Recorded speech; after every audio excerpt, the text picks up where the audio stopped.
오늘 최순실 사건과 관련해서 저희들이 단독으로 취재한 내용을 전해드리기 전에 잠깐 좀 짚으면서 정리할 부분이 있습니다. 오늘 맨 앞에 보도해드린 것처럼 검찰 중간 수사 발표 이후에 청와대와 친박계가 차라리 대통령을 탄핵하라면서 일제히 역공에 나선 모습인데요. 어떤 배경이 있는 건지 또 청와대의 계산은 무엇인지 데스크 브리핑에서 잠시 좀 짚어보는 시간을 갖겠습니다. 임종주 정치부장이 나와 있습니다. 자, 어제 합법적 절차에 따라서 논란을 매듭짓자 이게 결국 이제 탄핵 카드로 읽혀졌고 오늘 새누리당 친박계가 보조를 마쳤습니다. 차라리 탄핵을 하라 이렇게 얘기하고 있는데 이런 기류가 갑자기 형성된 건가요? 지난 9일이었죠. 국회 추천 총리 제안이 야당에서 거부된 직후부터 여권 내부에서는 탄핵 얘기가 나오기 시작을 했습니다. 그러나 비판 여론을 의식한 탓인지 이를 공개적으로 언급을 안 해왔던 건데요. 어제 검찰 수사 결과가 발표되고 청와대와 친박계가 강하게 반발하는 모습을 보였는데요. 이를 계기로 검찰 수사 거부와 함께 탄핵을 공개적으로 꺼내드는 명분으로 삼은 것 아니냐 그렇게 보여집니다.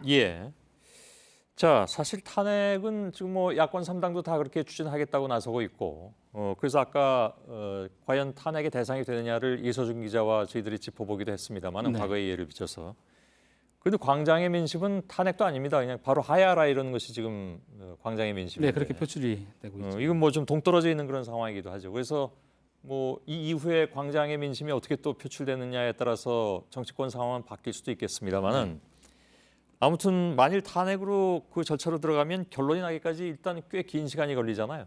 네, 청와대 입장에서 보면은 그것은 그만큼 시간을 벌 수 있는 측면이 있습니다.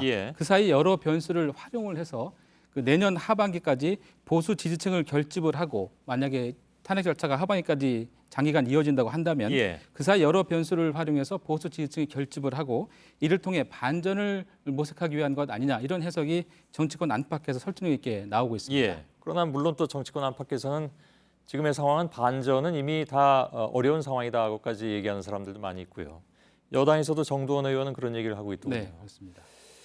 자, 지금 얘기한 대로라면 뭔가 치밀한 계산이 있을 수도 있다 이런 얘기가 되는데 오늘 청와대가 국회 추천 총리에 대해서 재검토 가능성을 비친 것 이것도 같은 맥락이라고 봐야 되겠습니까? 네, 그것도 역시 역으로 보면은 야권 입장에서는 총리 문제가 꽤 고민이 되는 대목입니다. 왜냐하면 국회에서 탄핵이 의결돼 1차 관문을 넘을 경우엔 대통령의 직무가 바로 정지가 되죠. 그러면 현재 총리가 대통령 권한 대행을 맡게 되는 것이죠.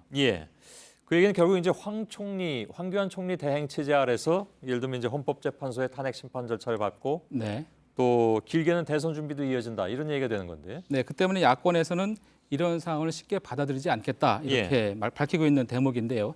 특히 박한철 헌법재판소장과 이정미 헌법재판관의 임기가 내년 봄에 만료가 됩니다.